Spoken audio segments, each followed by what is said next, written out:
प्रथमं वैष्णवं च ब्राह्मं ब्रह्म पुराण, पादमं पद्म पुराण, वैष्णवं विष्णु पुराण, शैवं लिंगम स गारुड़म शिव पुराण, लिंग पुराण, गरुड़ पुराण, नारदीयम भागवतम आग्नेयम स्कंद संगीतम। नारद पुराण, भागवत पुराण, अग्नि पुराण, स्कंद पुराण, ये 10 पुराण हो गए। भविष्यम ब्रह्म वैवर्तम मार्कंडेयम शवामनम।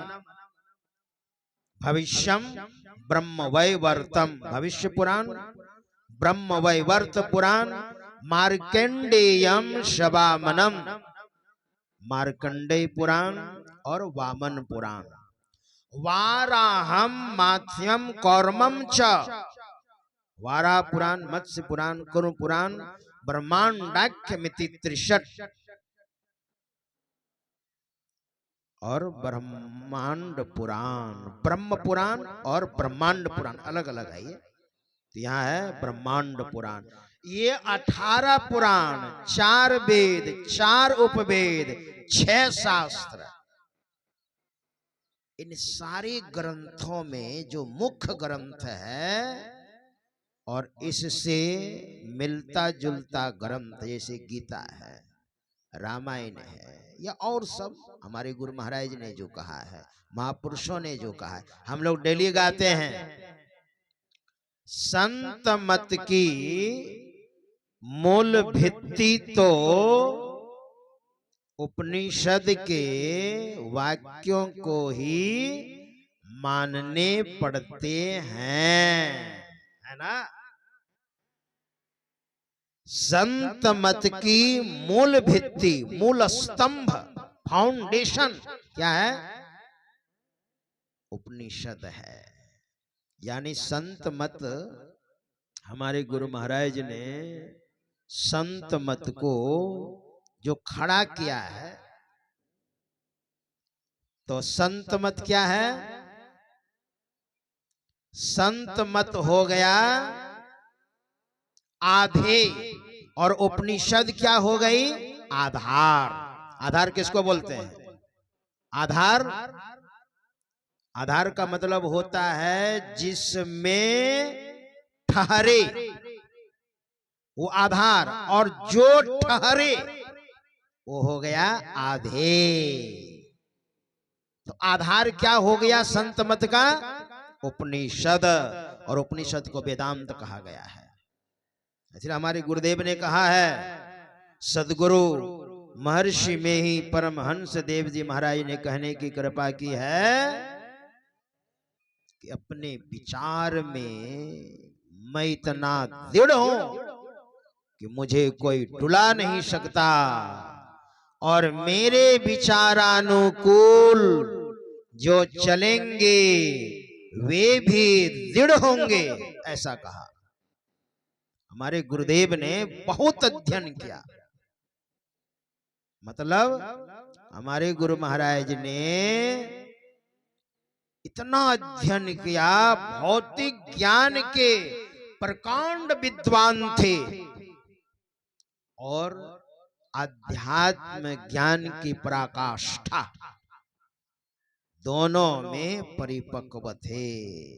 इसलिए हमारे गुरुदेव ने कहा, मैं मजबूत हो गया हूं और समझते समझते समझ गया, समझा में ही लखा नमूना, बात है सतहित की। हमारे गुरु महाराज ने कहा समझा नमूना।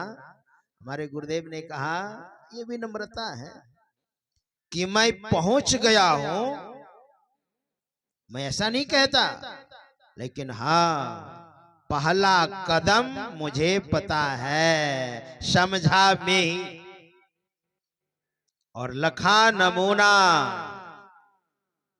बात है सतहित की, बात बिल्कुल सही है ना। हमारे गुरु महाराज ने इस तरह से धर्म ग्रंथों का सहारा लिया है और धर्म ग्रंथों का अध्ययन कर निचोड़ जो सार है अपने ग्रंथों में समावेश किया है। इसलिए हमारे गुरुदेव ने कहा मैं बहुत मजबूत हूं। इसलिए इस सारे जो ग्रंथ का मैंने उदाहरण दिया, इन सारे ग्रंथों का निचोड़ क्या है? निचोड़ है आत्म कल्याण, है ना। सारे ग्रंथों का निचोड़ है। जैसे वेदों में 3 कांड है, कर्म कांड, उपासना कांड और तब है ज्ञान कांड। 1,00,000 मंत्र हमारे विद्वानों ने कहा है कि वेदों में 1,00,000 मंत्र है। चारों वेदों में 1,00,000 मंत्र है। तो उन 1,00,000 मंत्रों में 80,000 मंत्र जो है वो कर्मकांड का है। कर्मकांड थोड़ा थोड़ा मैं कर्मकांड भी कर देता हूं, अपने लिए नहीं। अपने लिए तो एक सुई काफी है मरने के लिए, क्या, लेकिन दूसरे मारने के लिए दूसरे को बहुत हथियार चाहिए। तो कर्मकांड क्या है? ये दुनिया चलाने के लिए कर्मकांड है।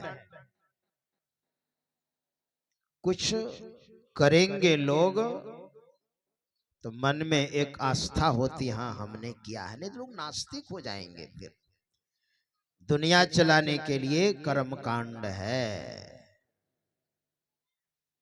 उपासना कांड 16,000 मंत्र है। तो 80 और 16 96 और 4,000 मंत्र है वो ज्ञान कांड है। वो केवल सन्यासी के लिए है। कुछ दुनिया की कोई चीजें नहीं चाहिए, सिर्फ आत्म साक्षात्कार। ये चारों वेदों में जो ये मंत्र है, इसमें साधना सर्वोपरि है। सर्वोच्च ज्ञान वेदों में साधना है। इसलिए ज्ञान कांड मात्र 4,000 है ना। हमारे गुरु महाराज का विशेष रूप से ज्ञान कांड ही है। कर्म कांड को हमारे गुरुदेव ने भी स्पर्श किया है, जो चलेबुल है, बहुत ज्यादा नहीं, चलेबुल। इसलिए गुरु महाराज ने 4 वेद मंत्र उद्धृत किए हैं। देखो मैं आस्तिक हूं और इन वेदों से मिलता जुलता विचार हमारे महापुरुषों ने कहा। संत कबीर साहब से पूछा किसी ने, आप वेद को मानते हैं, कुरान को मानते हैं? हमारे गुरुदेव क्या कहते हैं? वेद कतेब, संत कबीर साहब ने कहा वेद मतलब वेद, चारों वेद, कतेब यानी कुरान, कहो क्यों झूठा, क्यों मैं झूठा कहूं? झूठा जो न बिचारा हो। झूठा तो उसके लिए है जिसने इन ग्रंथों पर मनन नहीं किया, निष्कर्ष पर नहीं पहुंचे। झूठा क्यों कहूं मैं?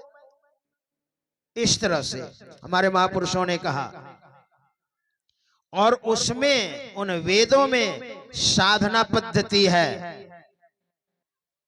इसलिए हमारे गुरुदेव ने कहा है ना, हमारे गुरुदेव ने अर्थ करवाया है कि अब देखिए मानस योग का मतलब क्या होता है।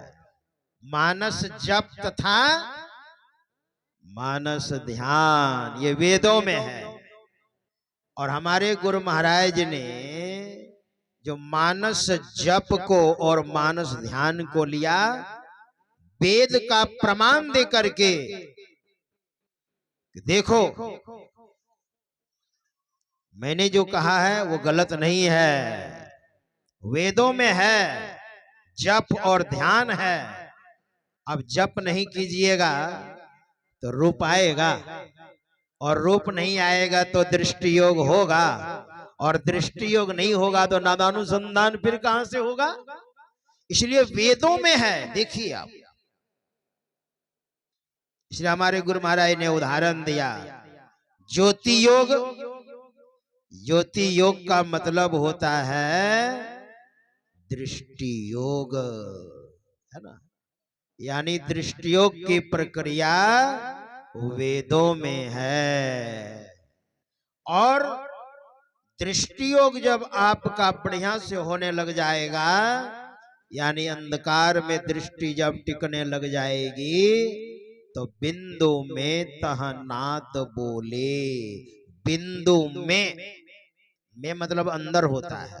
बिंदु में तह नाद बोले, तो नाद मतलब हो गया नादानुसंधान, मतलब वेदों में नादानुसंधान भी है। इसलिए हमारे गुरुदेव ने कहा कि मैं अपने विचार भी इतना दृढ़ हूं। अब वेद को कोई इनकार कर सकता है क्या। ये साधना पद्धति है, और अपना कल्याण आप कर सकते हैं। देखिए हमारे भारत की जो दुर्दशा हुई है, लगभग 900 950 वर्षों तक जो हमारा भारत गुलाम रहा, सिर्फ ईर्ष्या और द्वेष के कारण, है ना। ईर्ष्या और द्वेष के कारण हमारे भारत की दुर्दशा हुई है। और आज भी हम कहते हैं पृथ्वीराज चौहान, है ना, पृथ्वीराज चौहान अगर सतर्क रहते तो हमारे भारत की दुर्दशा नहीं होती।